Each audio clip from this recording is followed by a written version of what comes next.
بسم اللہ الرحمن الرحیم۔ السلام علیکم۔ معروف مذہبی اسکالر جنید جمشید کہتے ہیں کہ لاہور کے ایک بہت بڑے ریسٹورنٹ کے مالک فہد حسن اکثر ریونڈ اجتماع میں آیا کرتے تھے۔ چند ایک دفعہ ان کے ریسٹورنٹ پر کھانا کھانے بھی گئے۔ ایک دفعہ میں نے دیکھا کہ یہ بچوں کی طرح رو رہے ہیں۔ میں نے وجہ پوچھی تو کہنے لگے کہ مجھے اور میری والدہ کو میرے بڑے سگے بھائی اور بھابھی نے اضافی روٹی اور سالن مانگنے پر گھر سے نکال دیا تھا۔ میں نے کہا میں سمجھا نہیں، تو اس نے مجھے اپنی داستان یوں بیان کی کہ ایک دن صبح ناشتہ کرتے وقت امی کی پلیٹ میں تھوڑی سی سالن بچی تھی، جبکہ ان کے ہاتھ میں ایک روٹی ابھی باقی تھی۔ وہ ادھر ادھر دیکھ رہی تھی، جیسے چاہتی ہوں کہ کوئی ان کی بات بغیر کہے سمجھ جائے۔ میں ان کے دل کی بات سمجھ گیا تھا، مگر پھر بھی خاموش رہا، کیونکہ ہمارے گھر میں کسی کی ہمت نہیں تھی کہ بھابھی کے ہوتے ہوئے خود سے کچھ لے لے۔ تھوڑی دیر بعد امی نے ہمت جمع کی اور بولی، شانزا تھوڑی سی سالن دے دو بیٹا۔ امی کی بات سن کر بھابھی نے ذرا سخت لہجے میں کہا، بس بس، آپ کی طبیعت پہلے ہی خراب رہتی ہے، بلڈ پریشر ہر وقت بڑھا رہتا ہے، اور آپ کو دوبارہ سبزی چاہیے، جو کھا لیا بس وہی بہت ہے۔ میں نے بھائی کی طرف امید بھری نگاہوں سے دیکھا کہ شاید وہ کچھ بولیں گے، مگر بھائی تو ایسے کھانے میں جھکے ہوئے تھے جیسے انہوں نے کچھ سنا ہی نہ ہو۔ امی ہاتھ پہنچ کر اٹھنے لگی تو میں نے کہا، بھابھی جب امی سارا دن گھر کے کام کرتی ہیں تو آپ کو ان کی طبیعت کا خیال کیوں نہیں آتا؟ امی بھوکی رہ جائیں گی تو رات بھر سو نہیں پائیں گی، پلیز ان کو سبزی دے دیں۔ بھابھی جھنجھلا کر بولی، زیادہ ماں کے سچے بننے کی ضرورت نہیں ہے، اس گھر میں جو کچھ ہو رہا ہے وہ میری آنکھوں سے چھپا نہیں۔ تم دونوں ماں بیٹے مفت کی روٹیاں توڑتے رہتے ہو، تمہارا بھائی محنت کرتا ہے اور تمہیں اس کی کوئی قدر نہیں۔ اب تک نوکری نہیں ملی، پہلے کچھ بن جاؤ پھر بڑی باتیں کرنا۔ بھابھی کی یہ باتیں میرے دل پر خنجر کی طرح لگتی تھی، مگر میں خاموش رہا۔ امی کی بھوک مجھ سے برداشت نہ ہوئی، اس لیے میں نے اپنی پلیٹ ان کے سامنے رکھ دی اور کہا، امی یہ لے لیں، آپ کھا لیں۔ میری بات سن کر بھابھی کو غصہ آ گیا۔ انہوں نے وہ پلیٹ اٹھا کر فرش پر پھینک دی اور بولی، سمجھ میں نہیں آیا، جب میں نے کہا کہ انہیں اور کھانا نہیں دینا تو تم نے میری بات کیوں نہیں مانی؟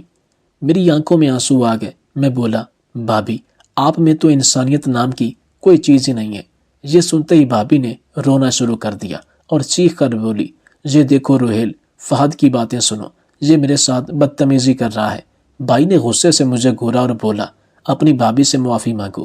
میں بولا، بھائی جب بھابھی امی کے ساتھ زیادتی کر رہی تھی تب تو آپ بالکل گونگے بہرے بنے بیٹھے تھے، اور اب اچانک آپ کو احساس ہو گیا کہ غلطی ہو رہی ہے، آپ تو بالکل بیوی کے غلام بن گئے ہیں، آپ کو اپنی ماں کا خیال بھی نہیں۔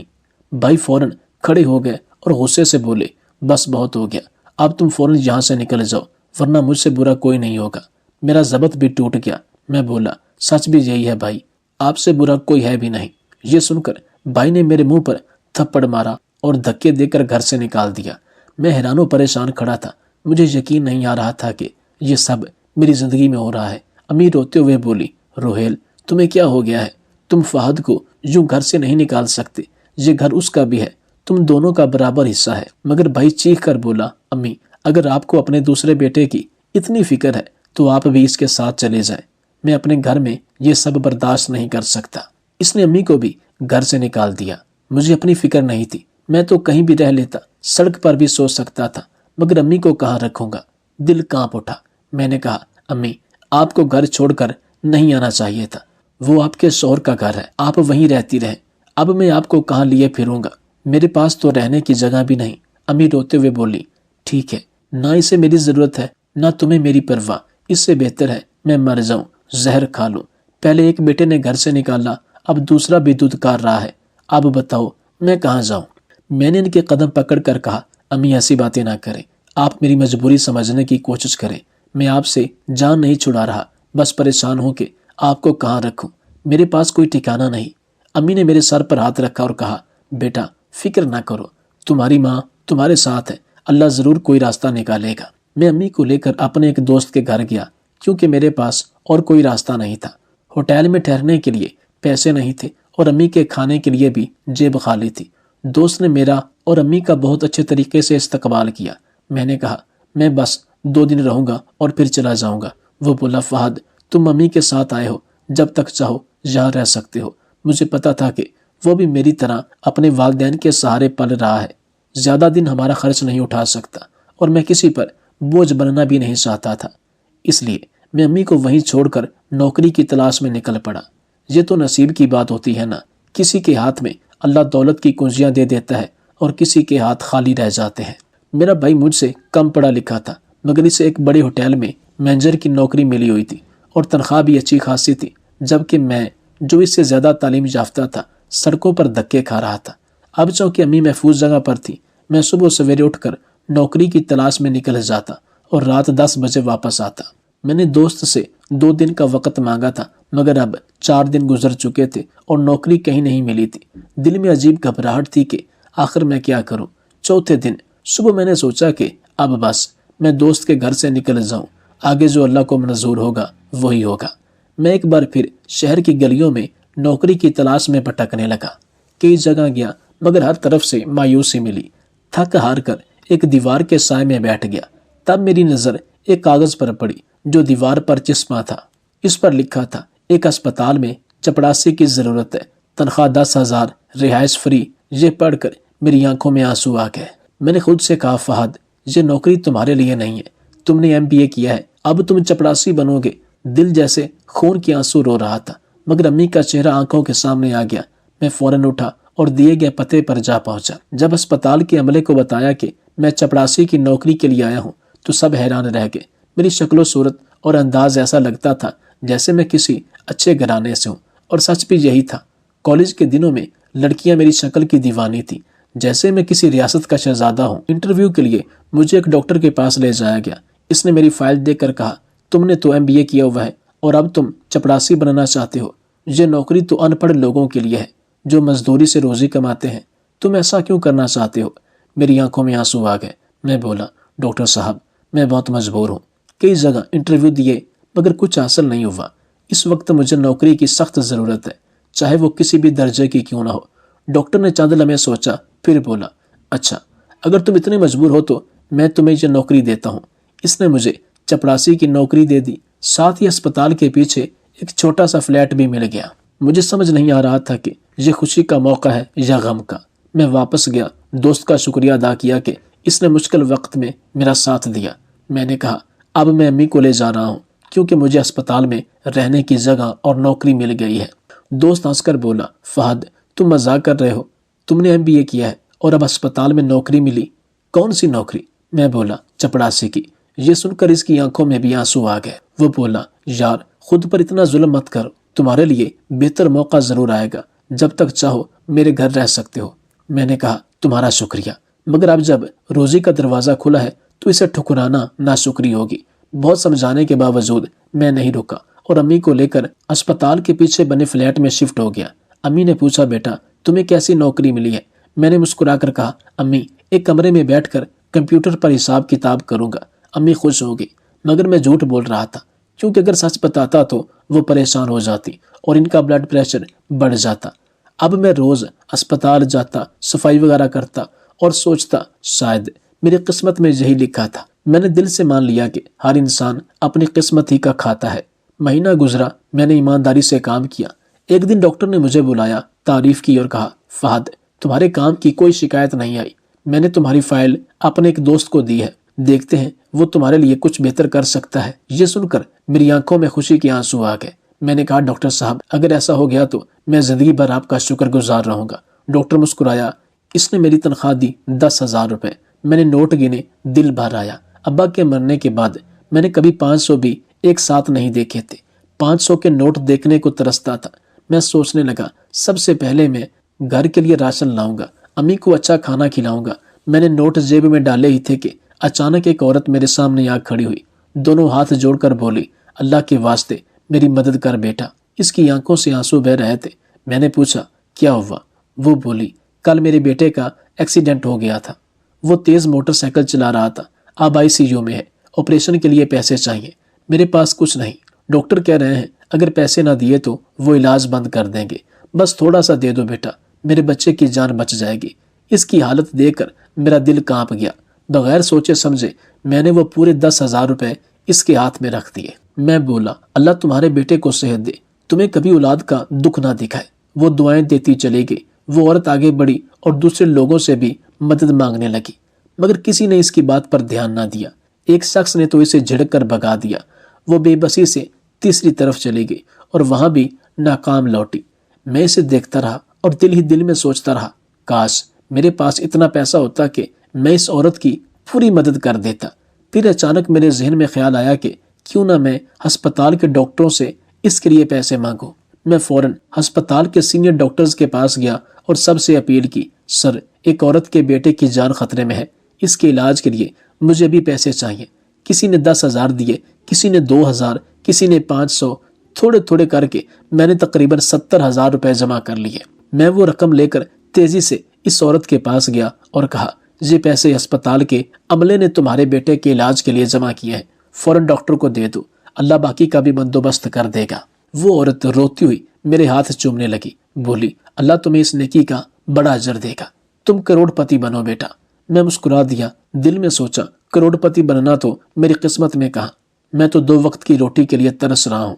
میری پہلی تنخواہ کا 1 روپیہ اس عورت کو دے دیا تھا اور اگلے 2-3 مہینے کی تنخواہ بھی پہلے سے ہی ادھار چلی گئی تھی، کیونکہ میں نے اسپتال کے ایک کلرک سے تھوڑے پیسے ادھار لیے تھے۔ گھر میں اب راشن ختم تھا۔ جب میں گھر پہنچا تو امی دروازے پر انتظار کر رہی تھی۔ بولی، بیٹا کیا لائے ہو آج؟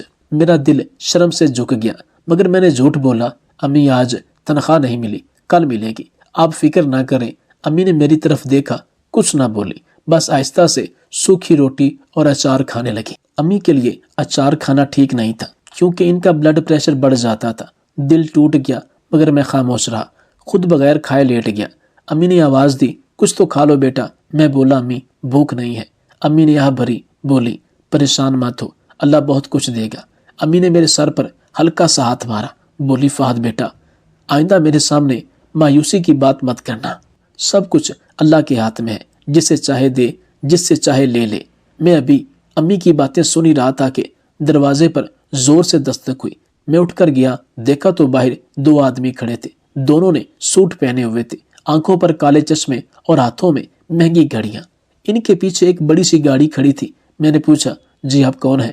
ایک نے کہا، فکر نہ کریں، آپ ہمیں نہیں جانتے، مگر ہم آپ کو اچھی طرح جانتے ہیں، یہ چابیاں اور یہ کاغذات لیجئے۔ میں حیران ہو گیا، یہ سب کیا ہے؟ آپ مجھے کیوں دے رہے ہیں؟ وہ بولا، جی آپ کے لیے ایک سرپرائز ہے، بس گھر جا کر آرام سے صوفے پر بیٹھ کر خط پڑھنا، ورنہ چکرا جاؤ گے۔ میں الجھ گیا، مگر کاغذ اور چابیاں لے لی۔ دل اندر سے ڈر رہا تھا کہ کہیں کوئی دھوکہ نہ ہو، آج کل تو فراڈ عام بات ہے۔ میں نے سوچا، پتہ نہیں یہ لوگ مجھے کیوں ڈھونڈ رہے تھے۔ امی نے پوچھا، بیٹا کون تھا دروازے پر؟ میں نے کہا، 2 انجانے آدمی، انہوں نے مجھے کاغذ اور چابیاں دی، مگر سمجھ نہیں آ رہا کہ کیوں۔ امی بولی، اچھا کھول کر دیکھو نا کیا لکھا ہے۔ میں نے کہا، ابھی دیکھتا ہوں، مگر سچ یہ تھا کہ ہمت ہی نہیں ہو رہی تھی۔ خیر میں نے کاغذ کھولا اور پڑھنا شروع کیا۔ اس میں لکھا تھا، مسٹر فہد، میں نے آج آپ کو سٹی اسپتال میں دیکھا۔ آپ ایک چپڑاسی کی حیثیت سے کام کر رہے ہیں، مگر آج آپ نے تنخواہ ملتے ہی ایک غریب عورت کی مدد کی اور پھر دوسروں سے بھی اس کے لیے اپیل کی۔ میں نے یہ سب اپنی آنکھوں سے دیکھا اور متاثر ہوا۔ میں نے آپ کے بارے میں معلومات حاصل کی، پتہ چلا آپ ایک تعلیم یافتہ نوجوان ہیں، مگر بھائی نے آپ کو گھر سے نکال دیا اور آپ چپڑاسی کی نوکری پر مجبور ہیں۔ کل شام اس پتے پر آ جائیے، آپ کے لیے ایک بہت بڑا سرپرائز ہے، تبھی آپ کو معلوم ہوگا یہ چابیاں کس چیز کی ہیں۔ میں خط پڑھ کر گہری سوچ میں ڈوب گیا کہ آخر یہ کون ہو سکتا ہے۔ دل میں ڈر بھی تھا کہیں فراڈ نہ ہو جائے۔ میں نے امی کو سب بتایا تو وہ گھبرا گئیں، بولی، نہیں بیٹا وہاں مت جانا، خاموشی سے اپنی نوکری کرتے رہو۔ میں نے سر ہلایا، مگر دل کے اندر تجسس جاگ چکا تھا۔ امی بولی، اچھا تو آج تمہیں تنخواہ ملی تھی، مگر تم نے وہ ایک عورت کو دے دی ہے نا؟ میں ڈر گیا کہ شاید وہ ناراض ہوگی، مگر امی نے میرا ماتھا چوم لیا اور کہا، مجھے اپنے بیٹے پر فخر ہے، تم نے آج دل سے مجھے خوش کر دیا۔ میں ہمیشہ سمجھتی تھی کہ شاید میری پرورش میں کوئی کمی رہ گئی ہے، کیونکہ تمہارے بھائی نے میرے ساتھ اتنا برا سلوک کیا۔ میں خود کو قصوروار مانتی تھی، مگر آج تمہارا یہ عمل دیکھ کر یقین آ گیا کہ نہیں، میری تربیت میں کوئی کمی نہیں تھی۔ غلط نیت تو روہیل اور اس کی بیوی کی تھی۔ اللہ کا شکر ہے کہ اس نے مجھے زندہ رہتے ہوئے یہ دن دکھایا۔ امی کی باتیں سن کر میں مسکرا دیا۔ اگلے دن صبح میں حسب معمول اسپتال گیا، مگر ذہن میں وہ خط بار بار گونج رہا تھا۔ میرا دل صاف کہتا تھا کہ وہاں جانا چاہیے، شاید کوئی بلائی لکھ دی گئی ہو۔ آخر کار میں نے ہمت کی اور دیے گئے پتے پر پہنچ گیا۔